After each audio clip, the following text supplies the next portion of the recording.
So today I want to Yes. talk about motivation Okay.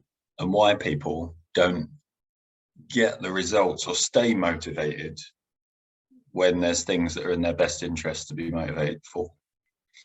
Um, Okay. so I want to introduce a concept which I've used in the past, which is around intrinsic and extrinsic motivational factors. Because I think we fall into a lot of these things in life, and I'm seeing that play out in a lot of different facets of life recently, I think, and it's kind of connected some more dots for me on a personal front as well, because I don't think it's just about tangible achieving things, targets and goals, and the hard sense of business. I think it's the softer side of life that we fall into some of these traps with. So I just wanted to table that today. Okay. Well, Chat that's about what motivates.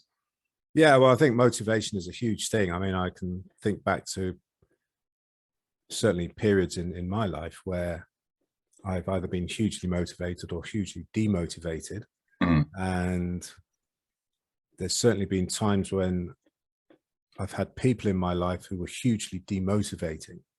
Yeah. Who I found demotivating. But then when I learned more about motivation and this idea of intrinsic and extrinsic, which you just mentioned, I realized actually it was all down to me. And that was a bit of a bitter pill to swallow. When you realize that actually no one can motivate you except yourself. Yeah, exactly. You can have people to encourage you, but it's like, in the end, motivation. I mean, the intrinsic, extrinsic, you're not talking about Hertzberg's intrinsic and extrinsic, are you? No, I mean, this is just intrinsic is just an internal driving force, and extrinsic is something that we assign or attribute to an external factor. So much like you've said, where you had that epiphany where you realized it was you. No one can actually motivate you. It's the trappings we fall into when we actually feel that we're motivated for certain things, or it interferes with so our. Have you got an example? Have you got an example? Like, obviously, no names, no pack drill or anything like that. But I mean, have you got an example of someone or a business or something like that who, where you could see that there were certain things they had to do, but they were like backing away from them or not wanting to face up to them, or?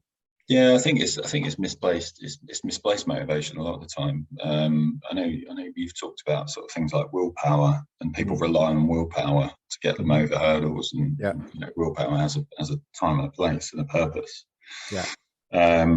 I think what happens often, and what I've seen in business, is they're not doing it. They're not motivated by the end result and the benefit of that end result to them personally. So they don't internalize that benefit for achieving something.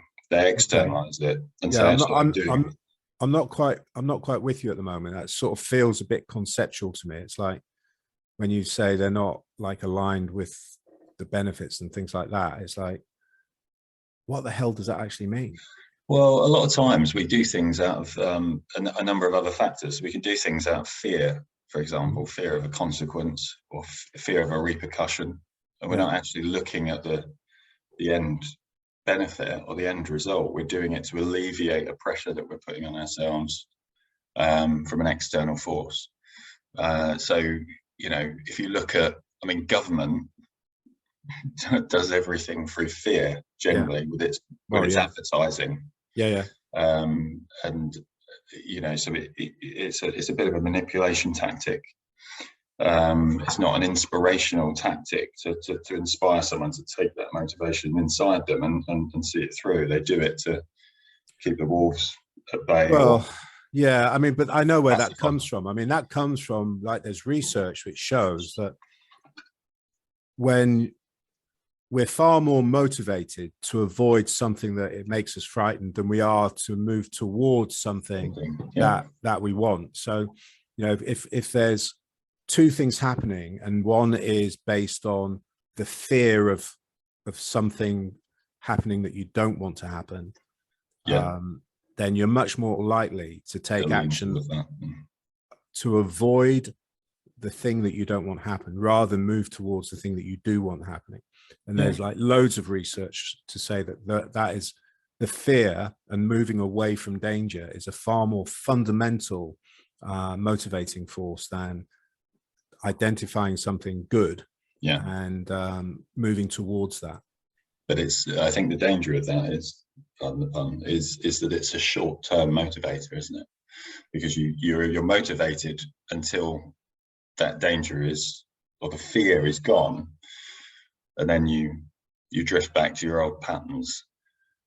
You do, but I think what we're talking about here are two very, very deep things that are actually rooted very, very deep in the primitive part of our brains, which absolutely is because, you know, our brains are actually hardwired to look for fear.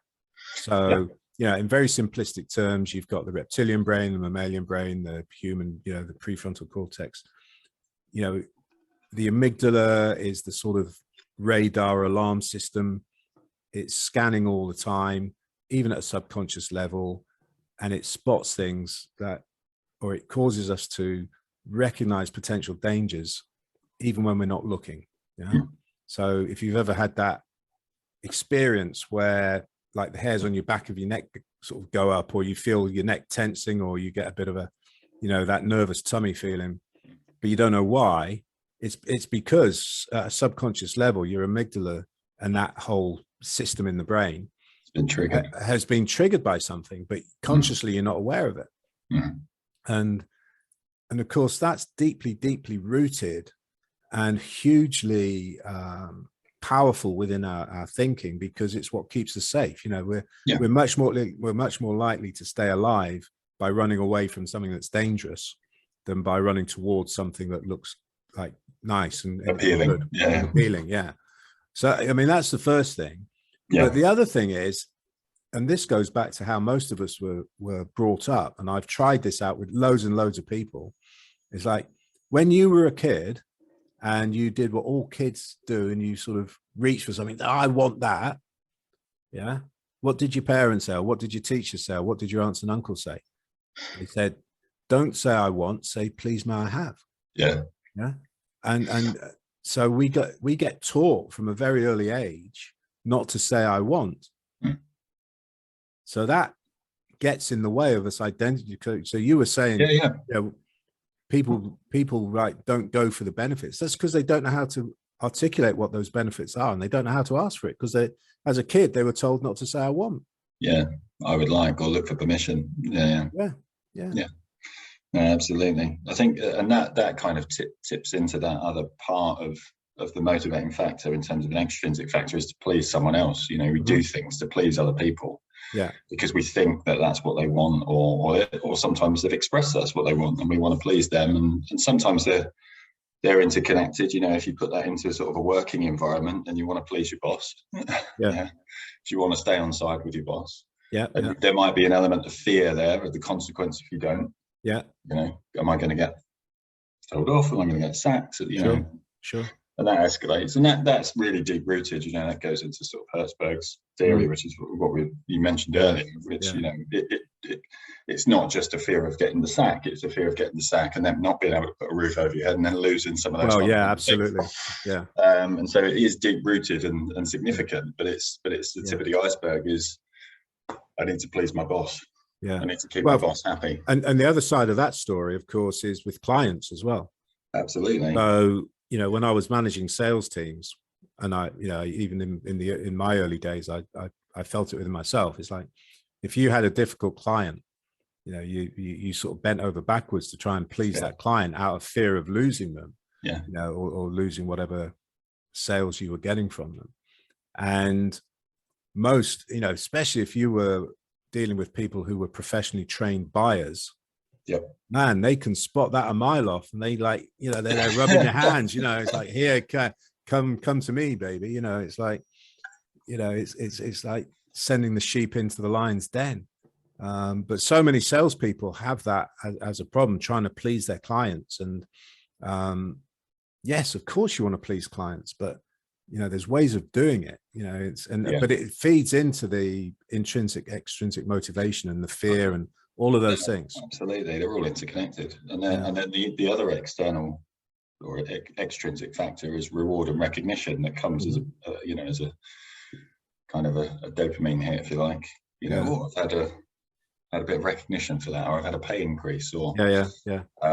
you know, I've had some sort of recommendation made as a Mm-hmm, consequence mm-hmm. of doing something Yeah, that yeah, perhaps I didn't want to do to begin with. yeah, yeah.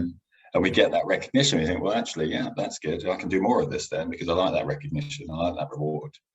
And I'll keep doing the stuff that actually I don't want and I'm not motivated by, Well, because I'll I'm get not. that end result. Yeah, I'm not sure that's true, actually, Chris. I think No, there's a no, lot I of was teasing. Okay, cool.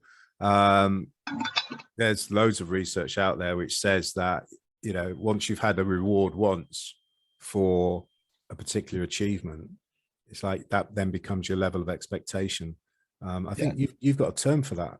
I remember Yeah, it's we talked about Kano's model of Oh, right, okay. refers to that. But there was that famous experiment done where they asked people to build Lego, and they paid them for it, didn't they, each time? Are you familiar with that? And no, just go through it again. so they put someone in a room with a simple Lego set to build, and they paid them £5 to build the Lego. And they built it, and then they deconstructed it in front of them and said, right, I'll pay you another £5 to build it again. And they built it again. But there was only 3 or 4 times that they'd do that before they just said no. I don't want to do it anymore. Because they recognized it was a demotivator, you know, having that just destroyed in front of you. Yeah. And the thing is, how often does that actually happen in real life? It's like, you know, I remember doing some work where I had to reconcile a sort of sales ledger, and it was long, tedious work, and it was before the days of computers, so it was all you know, hand like calculations and whatever. And it's like the first time there was something wrong, so let's go back and like try and find the mistake. So you know, you go back, you find a mistake, but then there's something else wrong, and it's like by the third time of doing it, it was just like hell's own job to be motivated to do it that full time. But it's so this, and again, that's something that's in that space as well. But I think when we talk about this idea of motivation, the thing that really, really interests me is when I come or meet people where they've got specific challenges that they have to face up to because of the job they do. So particularly, it might be people who are not salespeople, but they still have responsibilities to speak to clients for whatever reason. And it's amazing how many people actually are very nervous about picking up the phone to a client, even though it's part of their job and they have to do it. But they won't actually find the motivation within themselves to address that problem because it's a skill problem. That's all it is.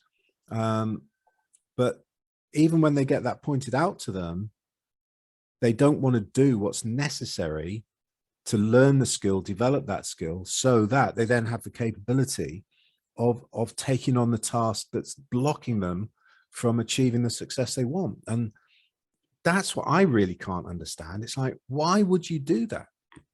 Why would you not like push yourself to learn what you need to learn to achieve what you want to achieve? I mean, if you can answer that or shed some light on that, because that still baffles me. Yeah, I think, I mean, from my experience, they're still operating at the sort of bottom end of that pyramid. They're still operating in the extrinsic area and haven't really clarified or understood what that benefit is to them personally. We tend to externalize our benefits, say, well, this will be good for the business, or it'll be good for our clients, or it'll be good for my, you know, my financial status, or, you know, we attach all these other meanings to them, but we don't see how that can enrich our life or enrich our growth as a person. And I think that's a barrier for lots of people to understand that. You know, if you look at, you know, hobbies are a great example. You know, if someone takes up archery, or pottery, they're doing that because they enjoy it. They get into that because they enjoy it, and that enjoyment is the top of that. That's the intrinsic motivator. Right, is joy. Okay. You know, I like doing this, and therefore I'm going to keep doing it, and I'm going to keep investing time in it, and I'm going to dedicate time to get better at it. Yeah.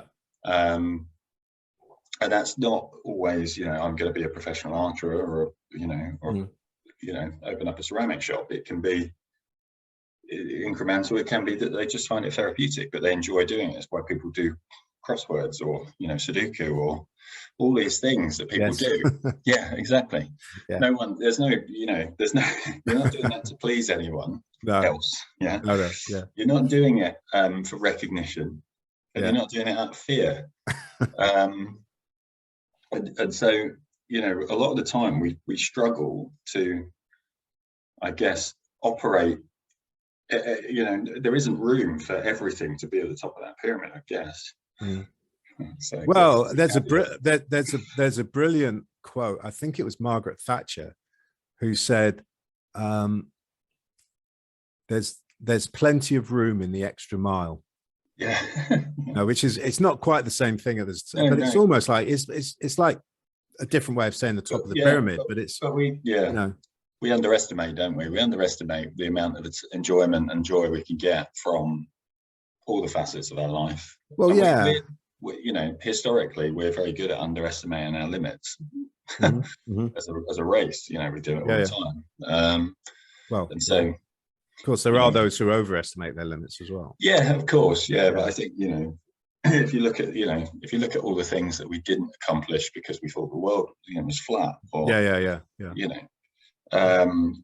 so we always underestimate what we can, the achievement, and that goes back to some of our earlier conversations around what we inherit from our role models, where we've got certain experiences of people in the working environment. It's a necessity. You don't enjoy it, it's work. It's something you have to do. And again, it taps into that Hertzberg, because you have to do it to put a roof over your head and put food on the table and all that stuff. But we don't often look for it or think that we can get the permission to have it either. Going back to that sort of permission, and please may I have, rather than I want. And of course, if you roll that forward in life, why wouldn't you want that in life? Why would you want to get to the end of your life and say, well, actually, I spent 80% of my time doing stuff I didn't enjoy? Well, because I think there's an expectation on that, actually. I mean, I think, I could probably identify a lot of people who actually don't believe that life is for enjoying. It's like life is like a penalty you pay. It's like get to the end of it. I mean, I want to try and pull this back, and it's sort of, we're talking quite theoretically. I mean, how does this relate to someone running, a business with 25, 30, 40 employees? I mean, how does it show up for either the employees, if they're working for somebody who's got that sort of mentality, or for somebody who's got employees with that mentality? What's the sort of things they're going to see? What's the impact that what we're talking about has?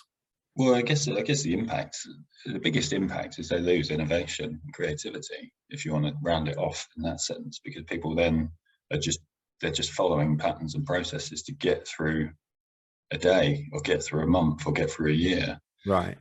So they're sitting there doing things out of fear. To some degree, they're doing things to please others, whether that's their team members or their customers or their bosses or whatever. And then they're doing things because they're doing it for reward and recognition, an additional benefit, or perceived benefit. But they're not doing it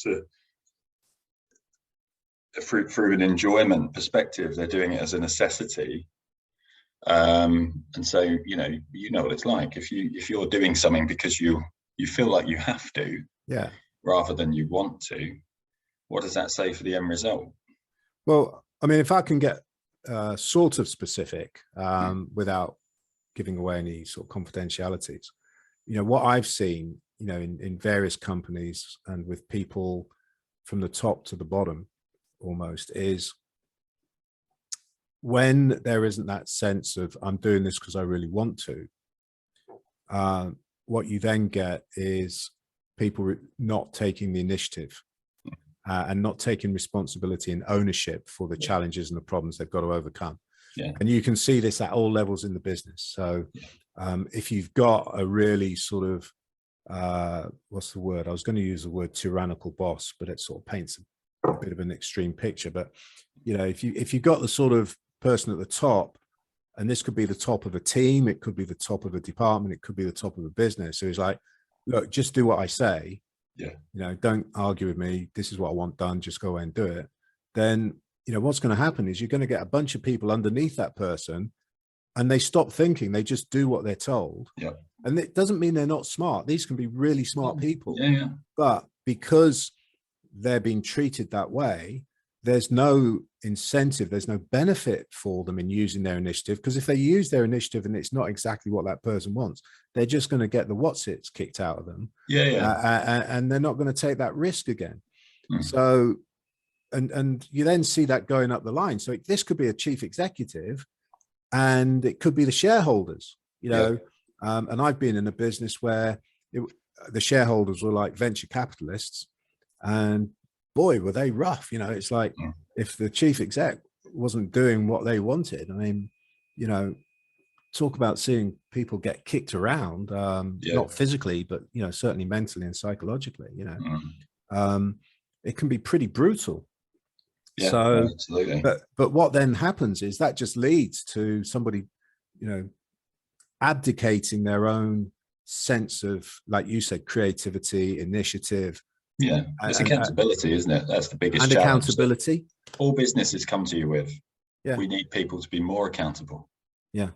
And that's the most common question, isn't it? Around, you know, how do we make people more accountable? Yeah. Well, the irony of that is you stop telling them what to do. Yeah, of course, that feels counterintuitive, doesn't it? Yeah. Yeah, because what motivates is autonomy, isn't it? Yeah.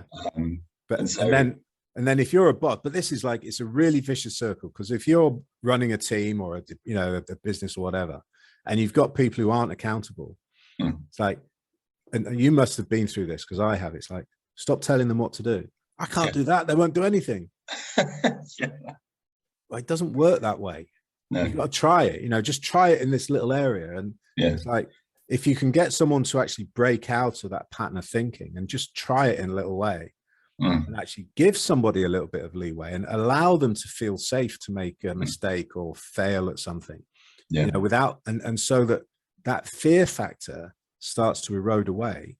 It's amazing how people like blossom, and then that sense of joy starts to come, you know. It's well, they find a new passion for what they're doing, don't they? That autonomy is key, and it's always missed, sadly, because the levers we're hardwired to pull, if you like, as a business, is generally in that lower end of the spectrum, which is, well, it might not be tyrannical and fear driven, but it's you know, we have psychological games that get played with us around pleasing people, absolutely, making sure that we're doing the right thing for them, and then obviously reward and recognition.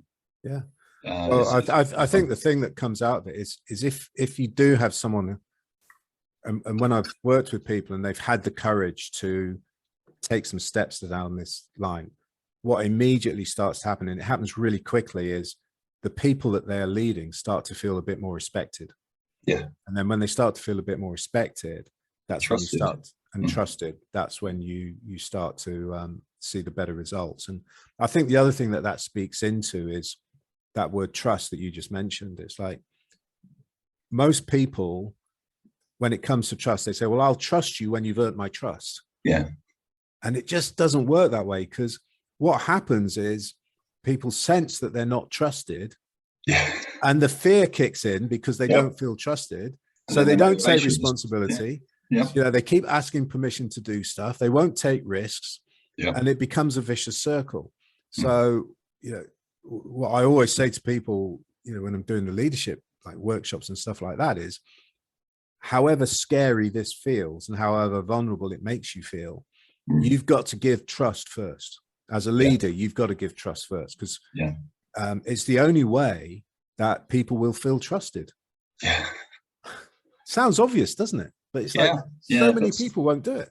We don't, and we, you know, all of our systems and processes generally, and particularly in the business sense, are geared up around that lower end of the spectrum. That just reinforce that lower end of the spectrum, you know, with people's motivation. And of course, then the downside of that, the real downside of that, is that's when you then start getting people running businesses, running teams, saying, my people, they're no good. I've got to find some new people. Can't find the right people. Can't find the right people. All those sorts of blame excuses come out, Yeah. When actually they've got really good people, but they're not getting the best out of them, which sort of feeds back to this thing about motivation, because that, in the end, that's what motivation's about, isn't it? So yeah, absolutely. And it does. We've seen in the past. I mean, that there's been a shift away from this to a degree in terms of financial reward and all that sort of stuff, and status and all the rest of it. And, we're trying to adjust as a in terms of movement. There's a movement away from that, and we're looking more around staff benefits and things like that, and employee benefits, and creating more balanced sort of work-life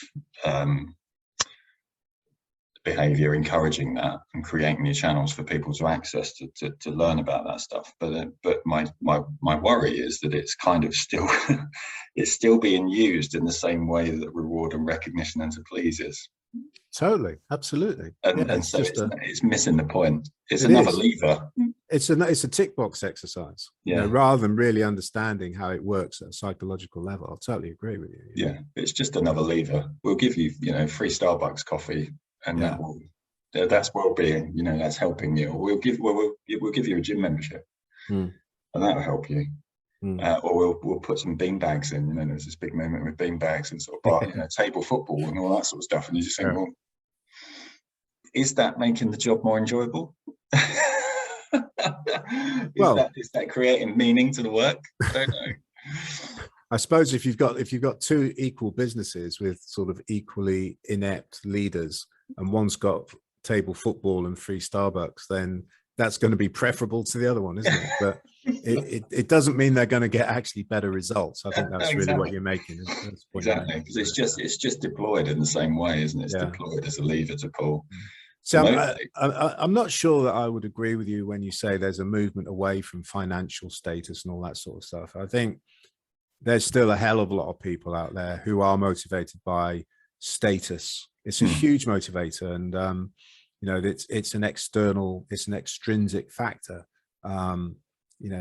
It's really, if you're wanting to do a restructure and change people's jobs titles, and you're going from, like, someone's got the job title of director, and you're then going to make them like senior vice manager or something like that. It's a huge psychological blow, and I can tell you that out of personal experience, because it's happened to me. In 2008, I was commercial director. The company I was working for was radically, I love this phrase, right sizing. And basically I was given an ultimatum to take a change in my job with a significant drop in salary, and my title went from commercial director to regional sales manager. And I held on to my job, which so here's the fear factor. I could not afford to not have that job. And so the only motivation that I had was to avoid losing my job, which was huge. And immense, and I'm sure most people in that situation would have made the same decision. But from that moment, how much did I want to work for that person who did that, and how much did I want to work for that business? And I certainly didn't want to, when I found out about a year later that the chief exec had been awarded a massive bonus for cost saving. So all of my salary had gone into his bank balance. And I mean, it wasn't just me, it was like a whole bunch of other people. So it was one of the most outrageous pieces of leadership. Well, you can't call it leadership. It's an outrage to call that an act of leadership. But these are some of the things that people do, it's like, and then they wonder why they're not trusted. And they wonder why they can't get people to buy into their strategies and all the things they want to do. And it doesn't just happen in big businesses. It happens in small businesses as well, So But that's why fear sits at the bottom of that pyramid, sadly. I mean, yeah, and it's, you know, there's lots of talk around creating a safe environment, and we both know that that's necessary in order to get trust and you know, foster yeah, trust within a yeah, business. yeah, But for some reason, we we pull all these levers, particularly fear, without even realizing that that's what we're doing. You know, no one would have made that decision thinking this is going to scare you now and unsettle you and make you feel unsafe. They're thinking, you know, it goes back to that spreadsheet exercise when people are just, you know, well, we'll just change their titles and they'll carry on doing the same job, and that'll be fine. Because they're numbers, and that's what they do. I don't think I'm as generous as you in my sort of the way I think about people. I think there are some people who absolutely know what they're doing, and they absolutely know they're pulling that fear button, and they do it deliberately, and they enjoy doing it. You know, it's like they get a kick out of doing it. And I've worked for people like that. I don't know whether you have or not. I've worked with people like that, yeah, for sure. Not for very long, but I do think on the whole, I think a lot of these things get done without realizing, because particularly with smaller businesses, because they look to the older, bigger businesses to, and we've covered this before, you know, they look to bigger businesses for inspiration when they're trying to grow and scale. And they say, well, how do you scale? And this is how we do it. So they adopt some of those behaviors and some of those practices. But it, you know, that's the reason why fear is at the bottom of the pile, really, because it's, you know, it's a huge motivator, and it does move people, you know. It does.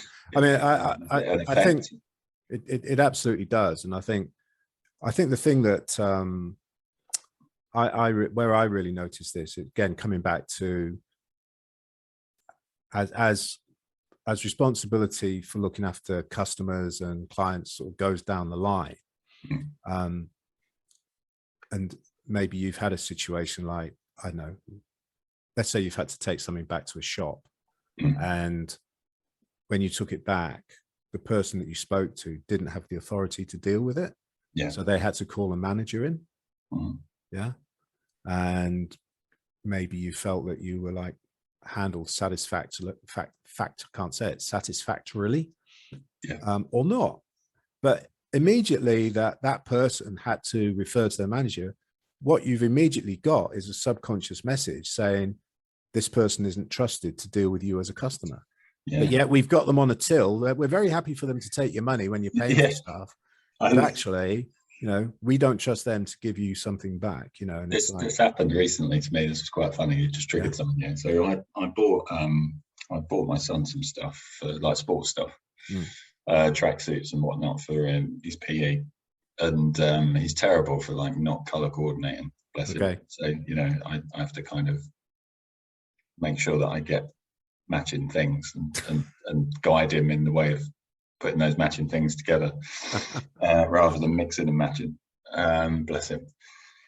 But we'd picked up a couple of tracksuits, and when we got back, they were exactly the same, just different colours. So I took them, got them, tried one on, got the other one, brought it back. When I looked, the top part of the the tracksuit was a girl's crop top tracksuit. Right. Which, you know, he wasn't keen on wearing. I did try, but so I tried to negotiate, but he wasn't enjoying it. So there's none of that. So I had to take it back, and I took it back to the shop, and they saw me with a bag from that shop going in, you know, already. And I went to the till downstairs. I found the right tracksuit. Thought, right, okay, we'll take this to the counter. And there was a look of fear in the person's eyes behind the counter. Oh my God! As soon as I approached, and he said, "Is that a return?" And I said, "Yeah." He said, "Oh, they're done. They're dealt with upstairs." Okay, so I walked around and went upstairs. And I had to queue. There was only one person serving. So, you know, much like you said. So there was a young boy serving upstairs. Another customer. When that customer had gone, I then stepped forward, and he had exactly the same look. Is that a return or an exchange? Yeah, I can't deal with that. I'm going to have to call my manager. Really? Yeah. Wow. So that, okay. And then he called someone else from downstairs, who then came up. and had to deal with the return. Yeah. And it was like, it was just bizarre. The fact that there was this look of fear and uncertainty as soon as it was, you know, because they clocked the fact that I was carrying a bag of their, you know, of their stuff. And yeah, it does, you know, what does that say for the people that are working there, you know, and their motivation? Yeah, absolutely. How do they feel? Trusted, not, you know, etc. So yeah, it's just working at the lowest level, isn't it? It's you know, it's and then they wonder why people don't give their best. You know, it's like if you only expect the worst, you're not going to get the best. Yeah. And it's like getting people to understand that as well, but also getting them to see, can't you see that you're expecting the worst from somebody? With this policy. You know, it's like that's what good management is, you know. Well, there's a degree of, you know, if you look at sort of law of attraction, and you know, that kind of applies to that, doesn't it? Well, it does in a way. Yeah, absolutely. If you put negativity out there, then you're going to get it. But so how do businesses solve that? How do businesses move people up that pyramid into the joy section of that in terms of a motivator? Because a lot of these things are, you know, they're age-old tactics that we use to motivate and move people. So how do we start changing that? Well, it's one of those things that it's easy to talk about, but it is much harder to do. But first of all, it starts off by actually recruiting people who want to be in that joy space at the top. You know, because if you don't, or if you don't recruit people who've got the potential to move into that space, then you're never going to move them. Because if they're too rooted in living and working from this place of fear, you're only ever going to get frustrated because they won't move with you. And so that's the first thing. You've got to recruit people who actually have some sense that they want to enjoy what they do. And we've seen businesses in the US, haven't we, that have experimented with this kind of job for life approach, where it's nigh on impossible to fire someone, to try and, you know, make that recruitment process more robust, more thorough, make sure that people get, because we're always told to, you know, fire slowly, fire fast, and all that sort of stuff. But to have that firing taken away, you know, what does that do to your recruitment process? You know, God, it makes you then look really thoroughly at these people and don't see them, commoditize them. And obviously that has a knock-on effect on the whole recruitment experience, you know, for both parties, and the whole you know, investment of time that goes into it. But I think there's a challenge with that though, Chris, in that, you know, right now we're based, well, I'm based in southeast of UK, you're southwest, but we're around here, like everyone is talking about how difficult it is to recruit anybody, never mind, you know, what you might define as good people. So it's like they're just recruiting whoever they can to fill a seat, to do a job, you know. And it's like, as long as they can fulfill those minimum requirements, it's like, you know, we'll take it. They'll take it. And you know, equally, because there is that lack, it's like, so you come back to the fear of bosses then. So bosses are now like a bit scared of peeing off their people, because their people can quite easily go and get a job somewhere else. You know, I heard a story, and this was just like a little coffee shop of, because I don't know where you live, but where I live in Woking, it's like, I think there's more coffee shops than there are people. But you know, there's this privately owned coffee shop, and they had a really good person, and this barista was headhunted, right? There's such a shortage of baristas. They're headhunting baristas now, right?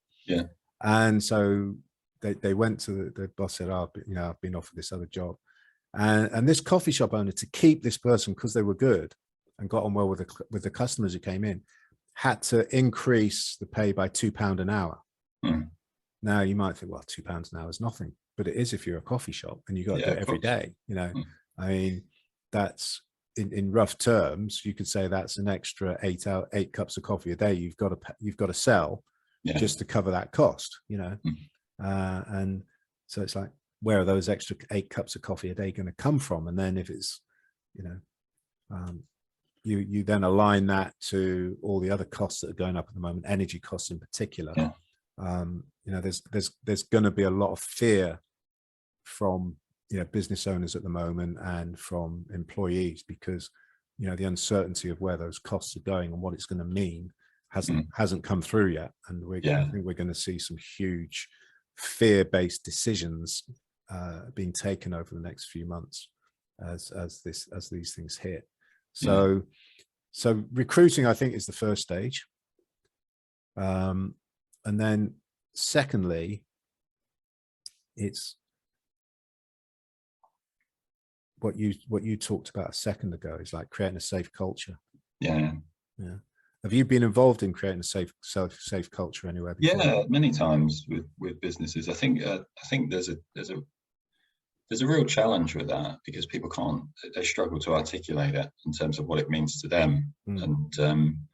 And that's a process in itself. You know, we tend to, if I had a penny for every business that said they wanted integrity as one of their values, for example, you know what I mean? And those things should be a given. And so, you know, it's a difficult thing, isn't it, to define what safety looks like. But I think the biggest, or the most sort of, the best piece of advice I could offer on that front is involve everyone in that process. Well, the way I define a safe culture is pretty easy, actually. It's that people feel safe to reveal at an early stage when something's going wrong. Yeah, absolutely. That's the test of it, though, isn't it? That's the test of it. It is. And it's the only way you create that is when things go wrong. As a leader, whatever level you are, you don't become irritable, you don't get frustrated, you don't get angry, you know. But actually, what is it we see, you know, when we see programs like The Apprentice or Dragon's Den or all these sort of business, what we see is these business leaders getting annoyed, getting angry, and all that sort of stuff. It's like the image of the hard-nosed entrepreneur. It's hard nosed, but it's also, I think, you know, the two shows, not that I watched them, but I've seen them, you know, years ago. There is this air of superiority that they project. I know best. And so again, what does that do? It slips people into the, I'm doing this to please you. And that's the problem. And you know, if you haven't got that safe environment where you're recognizing those failings at the early stage and voicing them and not seeing any kind of emotional reaction to them. You know, there's lots of businesses that talk about celebrating failures and things like that, you know, because they learn from them. I mean, it's bullshit, isn't it, really? But you know, because very few businesses actually do that. And so to create an authentic environment where that's not happening, and you can foster trust and enable people to do things for the right reasons, not just to please someone's, you know, individual motivation. That's when you're starting to overcome those certainly the first two areas of that, you know, those extrinsic factors, you know, fear and to please others. It does stem from a safe environment. But I think also for a lot of people, the idea of creating a safe environment almost sounds like being a weak leader. You know, it's like, you know, if something's gone wrong, there's got to be someone who I can kick. You know, there's got to be someone who can be blamed. There's got to be someone who can be punished for it. You know, someone's got to take the can or carry the can for something going wrong. And of course, that's when you then get people who don't want to take responsibility. They dodge taking responsibility. They pass the buck. And then it becomes really difficult to unwind, because then you can't find out why things went wrong and deal with it in a way that's going to make things better. So, you know, for me, actually, it takes a lot of thinking through how to create a safe culture, but it takes a lot of courage as well. It's much more courageous to create a safe culture than it is to create a fear-based culture. You can create a fear-based culture in 5 minutes flat. You'll pay serious consequences for doing that. But to create a safe culture takes time, and you've got to lead. As the leader, you've got to demonstrate that people are safe by controlling your emotions in the moment that it's hardest to control. Yeah. That's the thing. And to me, that's what the ultimate definition of emotional intelligence is. It's like, Yeah, it's funny, isn't it? Because what that was conjuring up for me, I mean, this isn't something that I follow particularly anymore. I've lost interest in it massively. But football, if you look at our national football, and what you're seeing there in terms of the shift that Southgate's brought around, win together, lose together, this sort of mentality. You know, there's still a lot of external pressure to point the finger at individuals. Oh, absolutely. And it was, we were booing our own player apparently recently in a game. For something that he did on a training ground. From what I can gather, anyway. Like I said, I don't really watch it anymore. But you've got this. He's trying to create that safe environment, and that environment that rallies people together. This idea of win together. Win as a team, lose as a team. And that's really, a shortcoming for a lot of businesses where we win and lose. Well, I think part of the thing that I don't want to use the phrase makes it easy for Gareth Southgate, but in a way it does, is he's got the money. Right. So there's so much money in football, but if you're running a small business and you've got a way of running that business and it minimizes mistakes, it minimizes returns, it minimizes, but actually the only way you've achieved that is by essentially keeping control yourself, telling people what to do, how to do it, and if it's a big enough issue, taking response. So you actually do it rather than get someone else to do it for you because you don't trust them. You only trust yourself to have the conversation with that client, or you don't trust them with the amount of money that's involved, whatever it might be. Then, that, yes, in the short term, and because of your fear of losing whatever money, because you're only a small business, yes, that might keep you wrapped in a cocoon of what feels like safety, but actually what it is, it's a trap, because you can't break out of that cocoon with that way of doing things. It's not a scalable way of growing a business because there's only one you. As soon as you're stretched to the maximum of what you can do and your capabilities, you can't go any further. Exactly. I mean, there's that famous conversation, wasn't there, with Michael Caine and Vidal Sassoon, when Vidal Sassoon was at the peak of his sort of fame, right, as a hairdresser, and Michael Caine said the problem is, he said, there's only so many people's hair you can cut in one day. And he said, Michael Caine said, look, I make a film and then it makes me money after the event. And he said, you need to, it makes money while I sleep. He said, you've got to figure out a way of making money while you sleep. And then Vidal Sassoon obviously set up his product range, and that was how he did it. Oh, right. Okay. I didn't know that. Academies. But it was born out of a conversation. Apparently it was born out of a conversation with Michael Caine where he was saying, you're a top you know what I've got to say to that, don't you? Well, not many people know that. Exactly. Not a lot of people know that. But it's the same problem, isn't it? You've got to look at other ways of doing it. So he started setting standards in hairdressing and training people to meet those standards, and then set up his product range. Well, but again, there's a danger that this conversation keeps sort of going around in circles.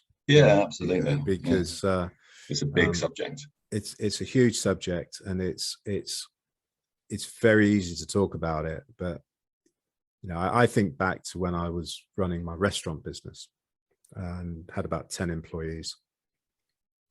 And I really worked to trust, particularly the key people, the chefs.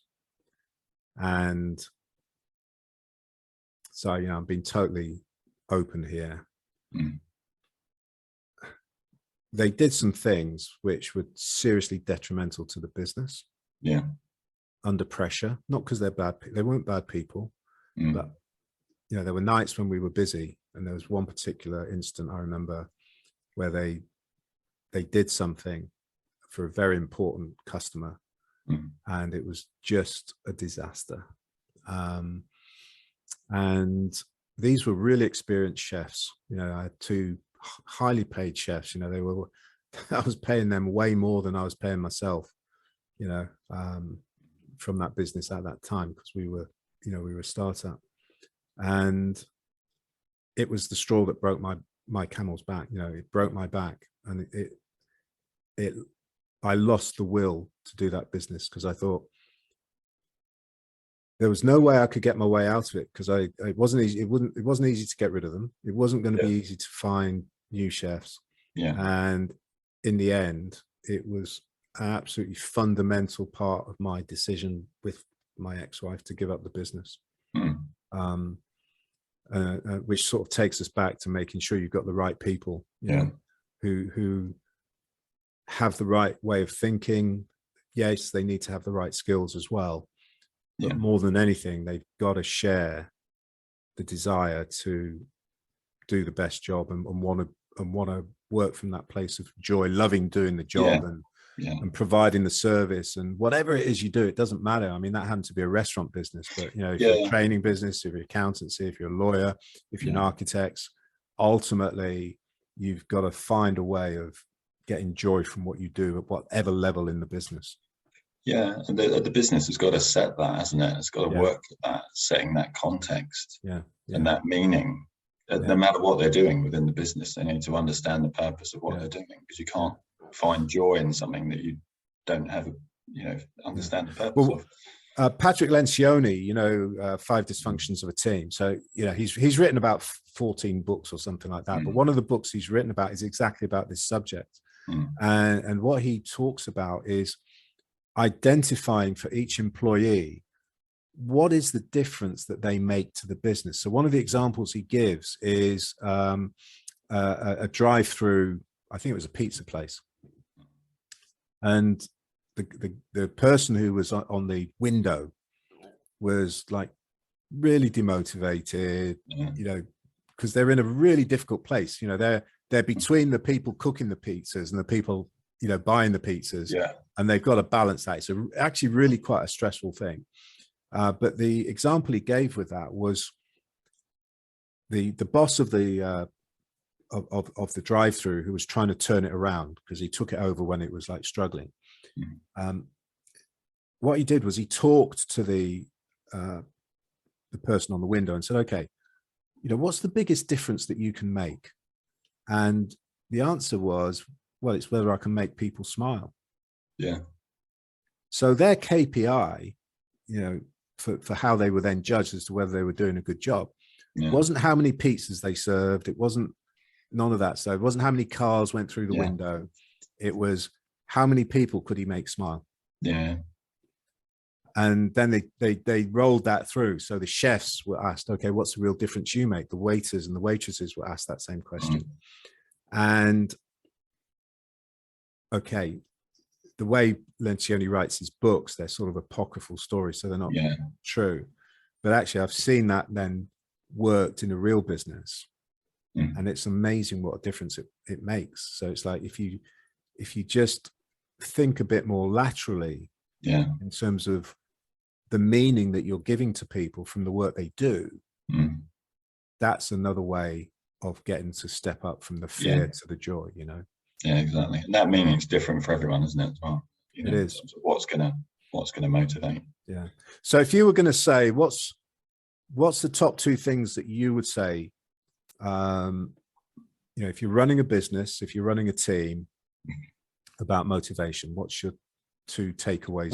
Well, the 2 things for me are you know, what I've just touched on, really. So the fundamental is creating a safe environment. You've got to work at creating a safe environment for everyone, and understanding what that safety means. It's not just my idea of safety. If I'm the leader, it's everyone's idea of safety. And that's got to be a collaborative process and a collaborative effort to shape that and define that.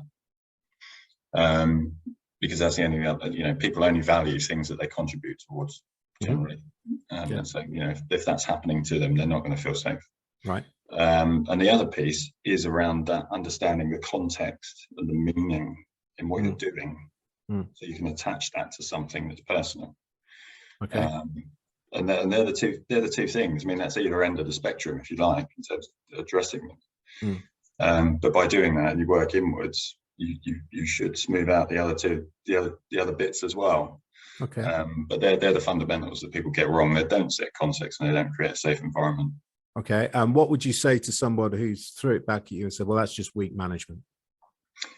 Well, I'd say that's an antiquated view of management. You know, as a business leader, you've got to get the best from your people. And if your practices are antiquated, then, you know, there's a ceiling of what you're going to get out of them. Cool. Okay. Good stuff. So that's motivation. Yeah. Cheers.